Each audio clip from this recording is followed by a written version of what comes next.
Sup? Sorry, take 3.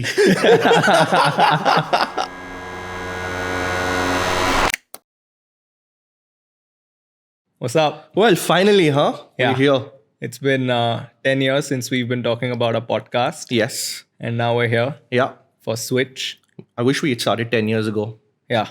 I could have been the next Wariko and you could have been the next Beer Biceps, probably. Or like Joe Rogan. Oh, well, that's pushing it.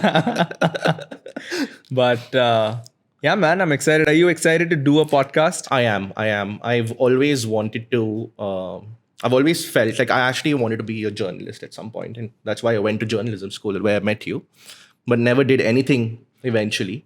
And really my interest in journalism was just being able to like ask questions.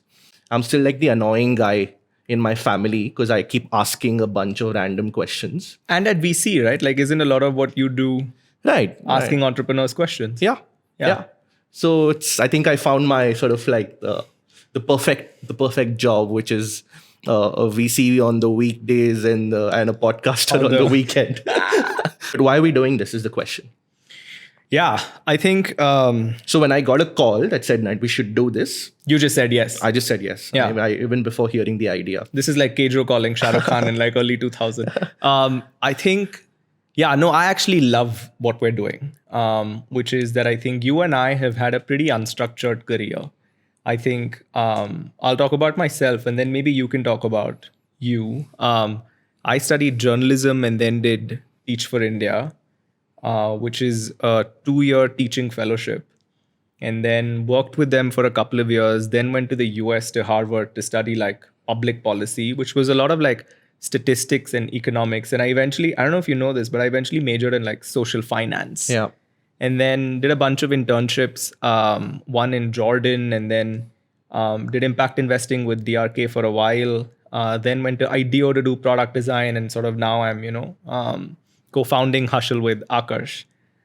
Which we'll talk about at some point. But I think that it's just been 10 years of just, I think, continuously doing the next interesting thing and trying to find what my true calling is.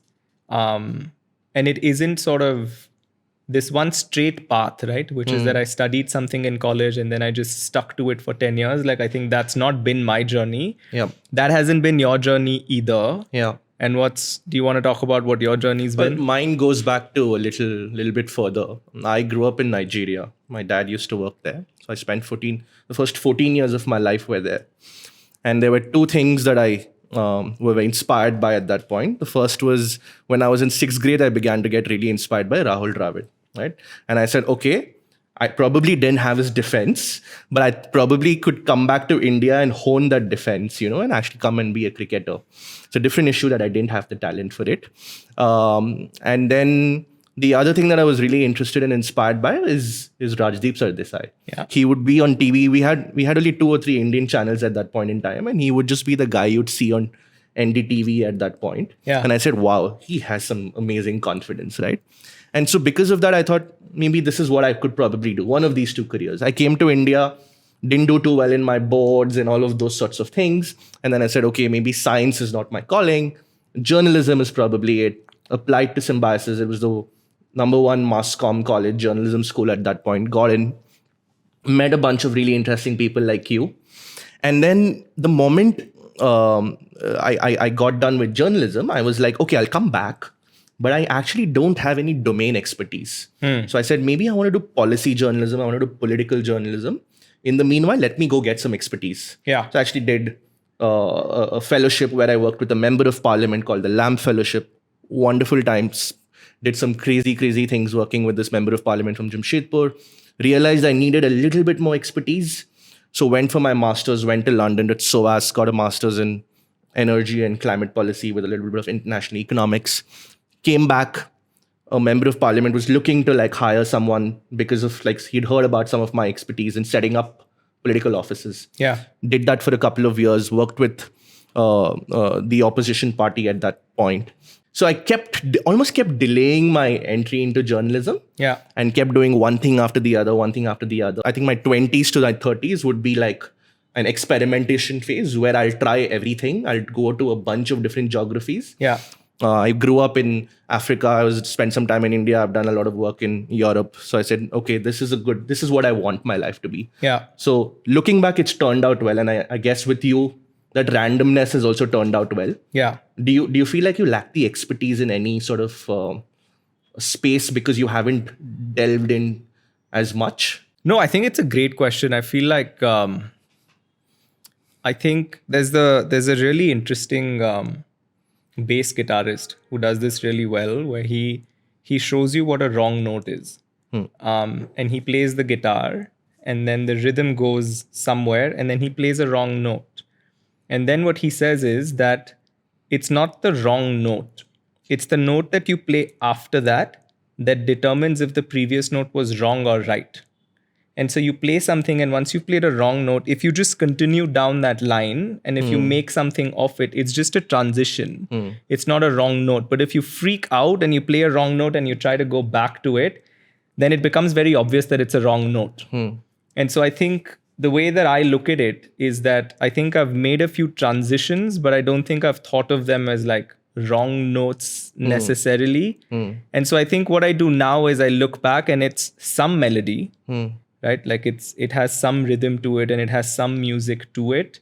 And I think for me, that music is in the generalist space. So I don't look at myself as a specialist. And I try to do roles now that actually require a little bit of everything. So I think there was a point when I missed the fact that I didn't have one domain. Right. But I think now I've just realized that a generalist is also very valuable in what they can do. Right. In certain spaces. And so what I think we're sort of hoping to get out of these conversations is, I guess, is to first of all normalize that this is perfectly fine. Yeah. And this is sort of the order of the day, if not anything else. Yeah. I think the way a lot of people, especially our parents, especially some of our family members, thought about careers is they would join a job in their 20s and they get married in their 30s and sort of hope to build a house in the 35, 30. While their jobs would sort of remain constant. Like our fathers have committed 15 to 20 odd years in a company. Yeah. Some even longer. Yeah. And I guess the opportunity was not obviously as much. But right now what we have is the option of just experimenting, exploring and engaging. Yeah. Right. And I know this is also the tagline for Hushl. For Hushl. Yeah. Which really is important, right? Yeah. Because the world is so dynamic. There are so many opportunities. So I think what is interesting going forward, like at least what I am interested in doing when I think about my career, is continuing to keep that diversity alive. Just continuously try different things, continuously experiment with different approaches, because you never know what's going to work. Yeah. But I want to ask you the same question that you asked me. And we haven't actually discussed this. I'm also curious to hear, I know you said you want to keep the diversity alive. Do you miss the fact that you don't have domain expertise? Has that thought crossed your head? It's the same question back at you, right? Like you could have worked in one space for like 10 years, established yourself as a thought leader in that space. You've moved a bunch of different careers. You've done the private sector, you've done the public sector, you've done non-profit. So you've really done that Samaj, Sarkar, Bazaar. Yeah. How do you look at this generalist versus specialist? Right. Yeah. So we've talked about this article. It's a Harvard Business Review article that quotes Joseph Nye, who is a former Harvard Kennedy School dean. Yeah. And he talked about the power of a tri-sector athlete. Yeah. Right? Somebody who's able to move seamlessly between public, private, and civil society and non-profit civil society work.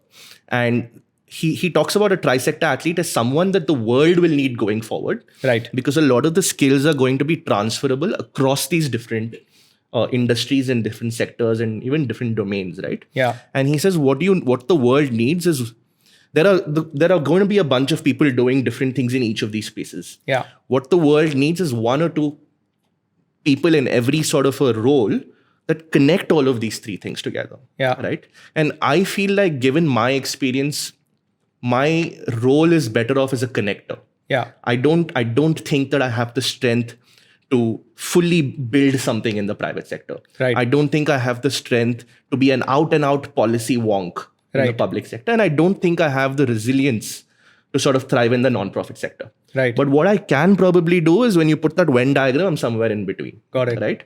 And to be able to connect and see those sort of spaces, Yeah. I think that's valuable. Yeah. It's not expertise, it's not domain sector expertise, but Yeah. at some point it should be considered expertise. Yeah. Right. So I'm pretty happy actually spending my time building that out as my expertise. Yeah. And in 5 years, if I had to write like a Harvard Business Review article, I'd tom that about, how that's the next Big thing. big thing that people should do. Yeah. So about Hushl, Yeah. right, which is what I'm up to and which is what I'm building. So I think This is you've been talking about starting up for a while. Like, yeah. how did you finally? I know you wanted to do something ed tech, and Yeah. now finally you're in an even more exciting space. Yeah. So, what is Hushl, and how's the name? How's the name come about? So I think, I've always, for a while been thinking of starting up, especially since I did impact investing as well. And you speak to so many entrepreneurs, and DRK was, I think, a very inspiring experience, and then learned just product Gives you design. major And like, FOMO.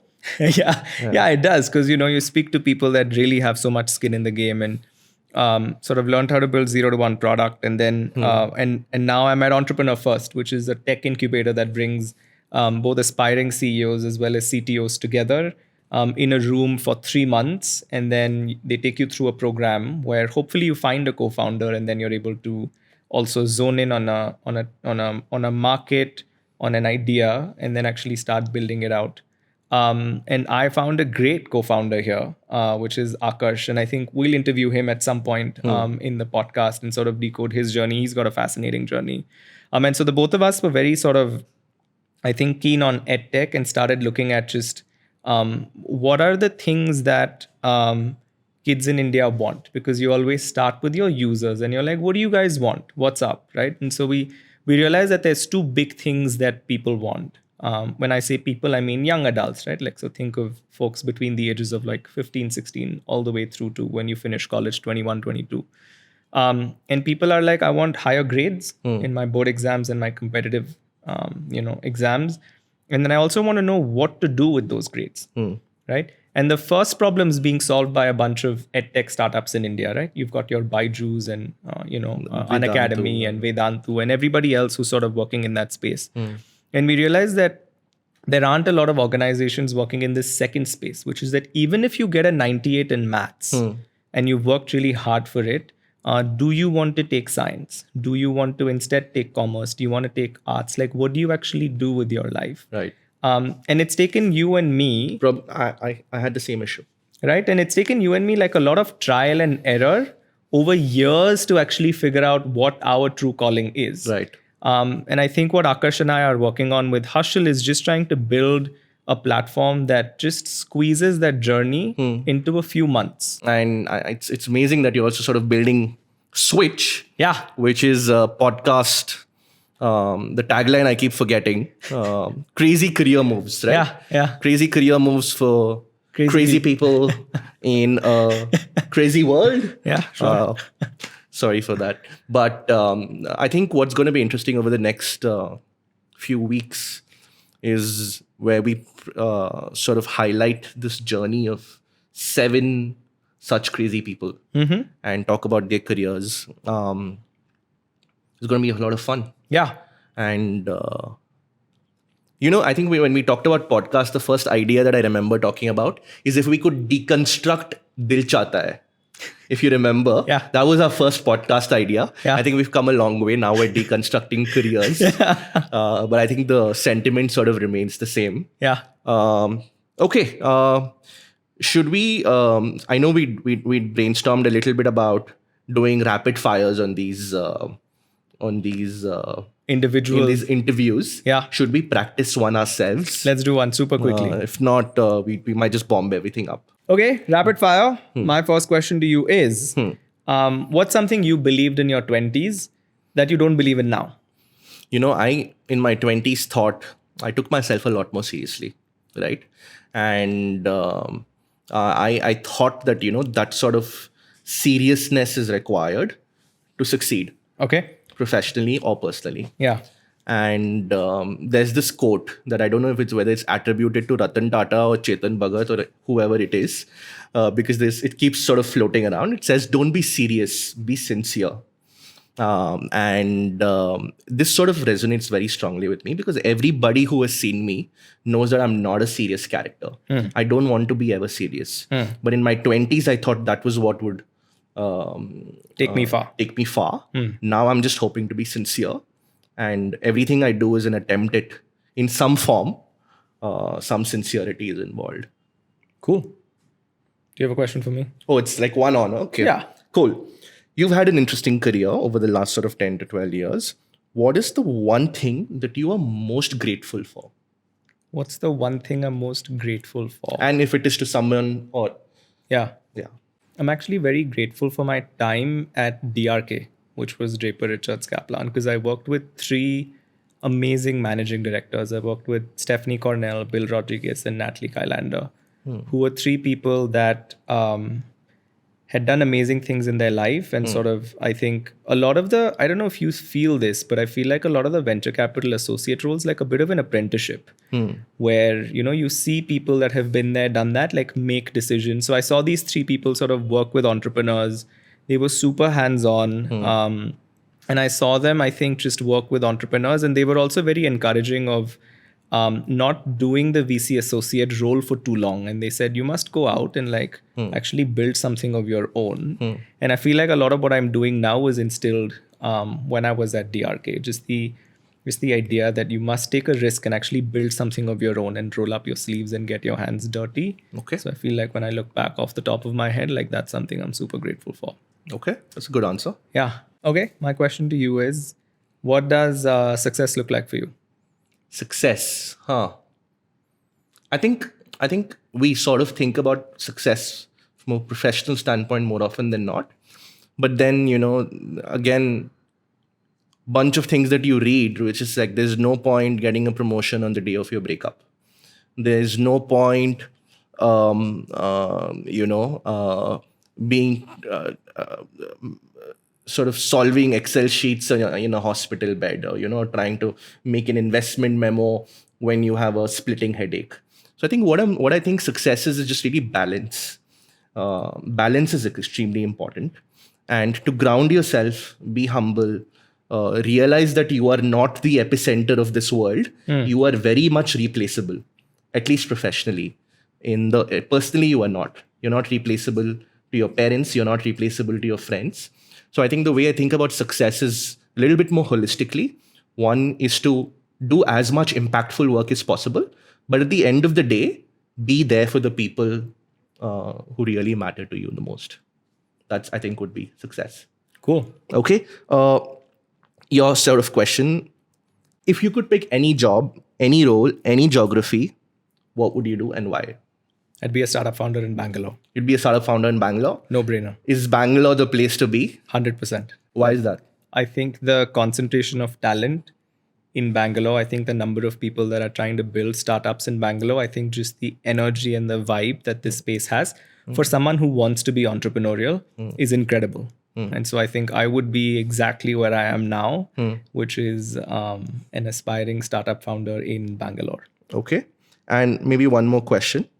One thing you want to do a lot more of in your career or life going forward? One thing I want to do a lot more of. Could be both professional and personal. I think I would, it's related to your first question, which is like, you've asked me to think about like what I'm grateful for. And I think I've moved so fast in my 20s that I just haven't paused to sort of look back and say, who played what role. And I think just gratitude in general for so many reasons is just very healthy. And I feel like one of the things I want to do every now and then, like I like the fast-paced life, but I do want to every now and then just put the brakes on and just look out of the window and say thank you to a few people, before driving that car again. Okay, I guess we've done fairly decently on our rapid fires. Yeah, I think so. Hey, who do you think should win the hamper? Whoever's starting the podcast. Yeah, I guess I should have gotten the hamper, but since there is no hamper, you should get this one. But I think this places us in a position to now ask some Fun questions. fun questions. Let's do it. Yeah. Really excited to see all of the 7 people that we're going to talk to. Yeah. Truly exciting careers. Yeah. A lot of inspiration. Yeah. What are 3 reasons somebody should actually subscribe to this podcast? I think 3 reasons. One, because the people that are coming are genuinely interesting and inspiring people. They're also very diverse. And so I think, one, you should do it, I think, for the people that come on. 2, because I think it's a very informal podcast. It's very light. There's a lot of banter.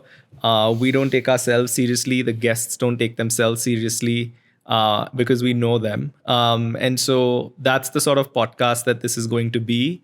And the third reason for this is that you learn a lot about, I think, just career moves in general. And I think people are going to make a lot of career moves in the future.